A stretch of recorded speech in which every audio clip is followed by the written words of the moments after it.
Not had Rapaport on. Hello. Since he was creating controversy in waves. So now, let me just tell you something. Wait, let me say hello to Christine. How are you, Christine? I'm so good today. How are you? I've really been enjoying your Insta stories lately. Thank you, Christine. How are you, Colin? I got to say hello to Christine. I completely understand that. So the NBA regular season's winding down. Yes, sir. And I have no problem saying this.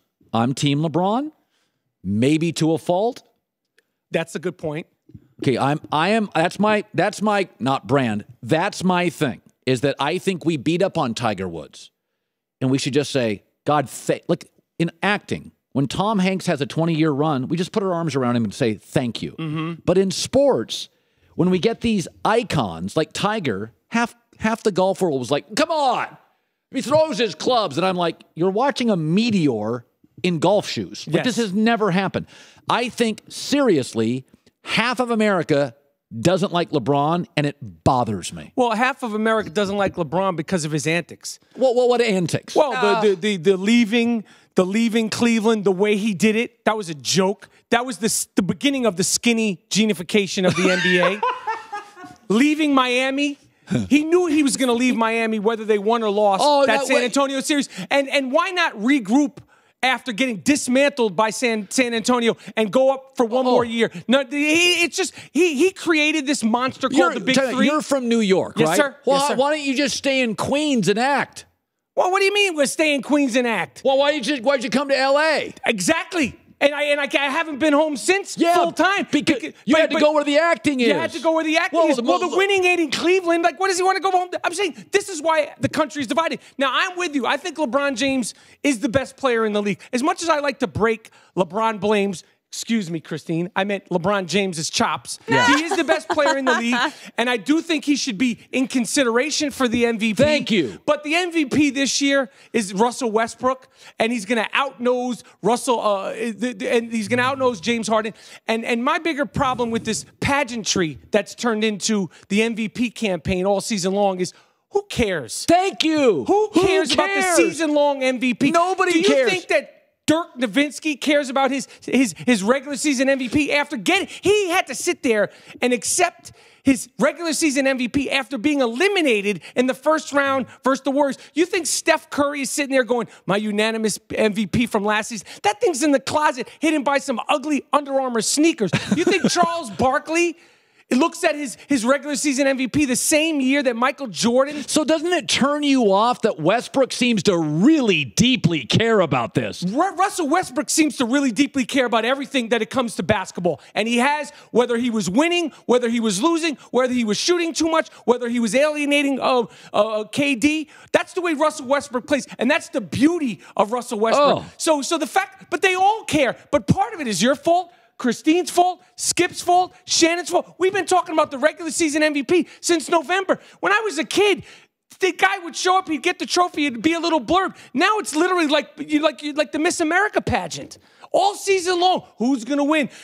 James Harden. I love James Harden. He should be the most improved player because he's the most reluctant passer, and now he's leading the league in assists. But the other day when he made his comment about MVP and he said, well, winning matters, he should be like, I'm not even thinking about that right now. The only thing I'm thinking about is getting my team to the finals. By the way, he did basically, James Harden came out and said, you know, the stats is all great, but like I want my favorite bite, and I think this matters. I think it matters when you're a radio host.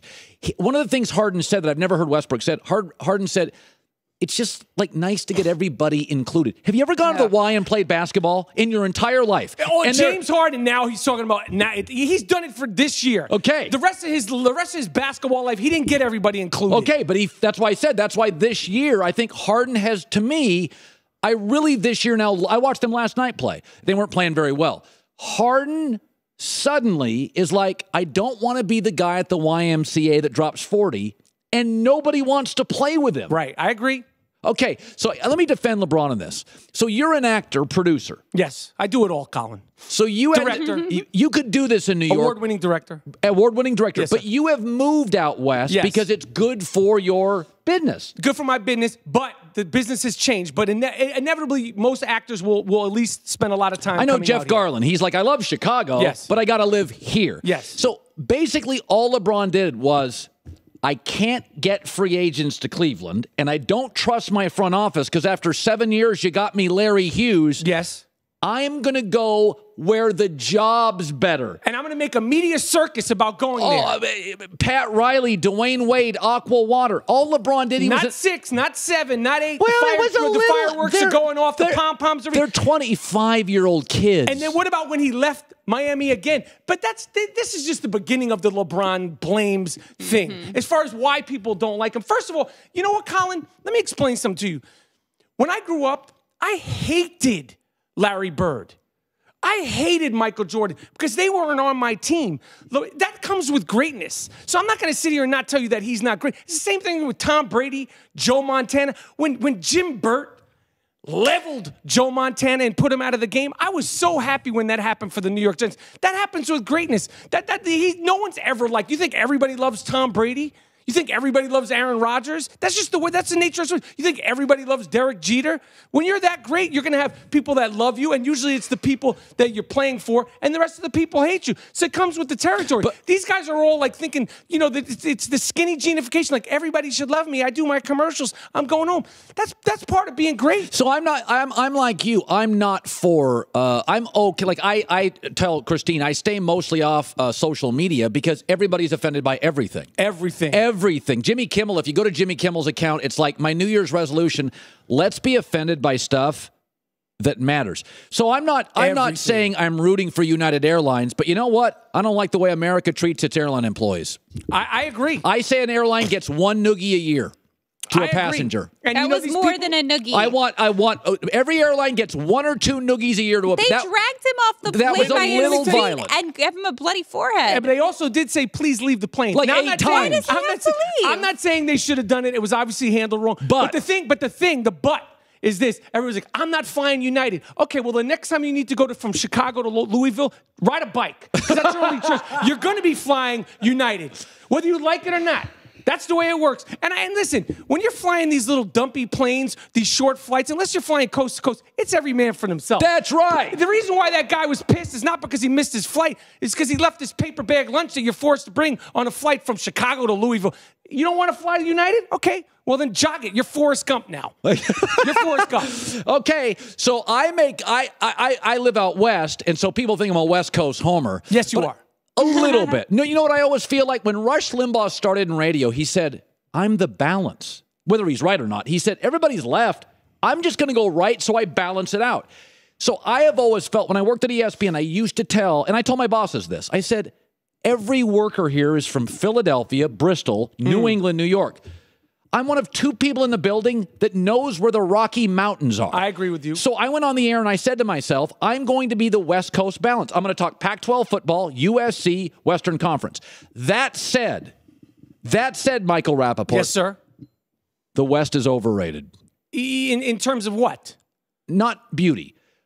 You're going to tell me the Western Conference is great. No. In the last 18 years, the Lakers have won it 7 times, the Spurs 6, and now Golden State's going to win it for 5. We know Cleveland's the best in the East and Golden State in the West. The difference between those 2 conferences is San Antonio. That's it. If you took San Antonio in the East is better than the West. That's a gigantic if, though, Colin. You say if they took them. Of course, yeah, but that's a big thing. The Western Conference, I don't agree with you. That Clippers are dysfunctional. They're playing the best basketball of their season right now. Watch it. They're beating Utah in the first round. That's happening. Well, yes, and it will because they have better players. I'm going to their game tomorrow. CP3 is looking sprightly and good. Did you watch him last night? It looked fantastic. They look fantastic. Yeah, but they're totally dysfunctional. I don't think they're dysfunctional. Like they're not like the Portland Jailblazers team. It's not like they're like fighting each other out there. Yeah. They're a good team and they're playing good and they're finally healthy. And I expect the Clippers to be like they're totally under the radar this year. I'm not saying they're going to win the thing, but I'm saying they could, if they get hot, they could do something. So Michael Rapaport, movies producer, comedian, director. Yeah, that's true. Yeah. So I went to the Lakers 2 nights ago with my son. Do you have good seats? Actually, I did. Courtside? They were not. I don't do that. Why? Second row? You know where the broadcasters are? Yes. I was in the first row. Right behind them. No, not behind them because it was the first row behind that row. Who's giving you tickets? You're Colin Cowherd, I know. Man. Your son's at the game. Put him on the wood, man. Yeah, why don't you do courtside? Yeah, get him on the wood. And if you could do courtside and you're not going to go, give him to me. I'll go courtside. Have you ever gone courtside? You can come with me. Have I ever gone courtside? What do you think? I'm some chump? I live courtside, Colin. In New York. Only New York treats the celebs the best. Out here, you got to fight to get those courtside seats. True. It's tough. They've never given me courtside. Well, but you know why though? The Lakers had it in for me years ago when I worked at the other place. Yeah. Because they always feel like if you're on the station with the Lakers, you should suck up to them, and that's just not my act. Yes. And so they never treated me not poorly. Jeannie Buss was always great to me, but their PR department, if I said get me Kobe, I'd never get it. Well, there have been some changes over there now, so you might. I don't have any pull with the. Now Start I will sucking say, up now, you know who I have to go to rise. get tickets? Who? I go to the guy that runs the Staples Center. I don't even go to the Lakers. AEG? Yeah, I go to the guy that runs the whole building because he's a AEG. buddy. Yeah, well, hook me up with him. Anyway, all right. Let's one at a time. I I want you to breathe fire here. Okay, what do you want? Okay, it's going to be Cleveland Golden State. We're in, right? That's done. Now, Who knows what's going to happen? I don't know. It's now, going to be 7 games. Don't go old school. LeBron on that old rickety team. They have 4 stars, right? 4 of the top 10 players in the West. LeBron beats Golden State. Will you at least entertain the thought that he is the greatest player of all time? Come on now. I entertain it now, man. Oh, he's you my do? second. Yeah, yo, listen, as much as I like to mess with him and all that stuff, I honestly, and I hate to say this in LA, and I'm gonna need security. At this point, I put him just a smidge above Kobe, just in terms of. Oh God, he's better than Kobe. Better. I mean, Okay. you're saying it like it's like, oh, like it's like, you know, like he's trash. I think he's outdone it. I think that he's been there more. And I think the one thing that LeBron did that Kobe didn't is make people around him better consistently. Yes. Consistently. And I love Kobe. Kobe is my dude. So I'm not going to sit here and argue with you, say that LeBron James isn't all that. He's all that. He ain't going to ever be Jordan. The mystique, the losing in the finals, he ain't never going to be Jordan. He ain't going to be Jordan. It ain't happening. By the way, Meryl Streep, nominated 19 times, won 3. Is she not great? Why can't you lose? I just said she's great. If you get nominated, Of course she's great. that's a win. That's a win. But no, we're talking about acting and Academy Award Okay, nominations. Joe Montana, 4 Super Bowls, 4 for 4. Brady, 7 wins 5. Brady's better. Why in basketball do you have... Bill Russell went to 12. Don't talk to me about Bill Russell and that time. He was playing against the corned beef king of Long Island. That's who he won his titles against. And then Oscar Robertson with his triple-double, he was playing against guys that were podiatrists in the offseason. Okay, it's a different playing Bill Russell. Field. The winningest athlete of all time and the most overrated NBA Bill player. Russell. He's not even in my top 10. Let me tell you something. Brian Scalabrine would have done what Bill Russell did in his heyday. Colin, you could have played professional basketball right now in that era. Oh, God, no. Yes, you could have. Bill Russell was going up against Wilt, my friend. I get it. He was going up with Wilt at the end of his career. Who was he going up in 1961, 62? He was going against my Uncle Maury from Jersey. Listen, and he was doing a lot of stuff for, like adversity and all that stuff. Yes. And he's a front runner.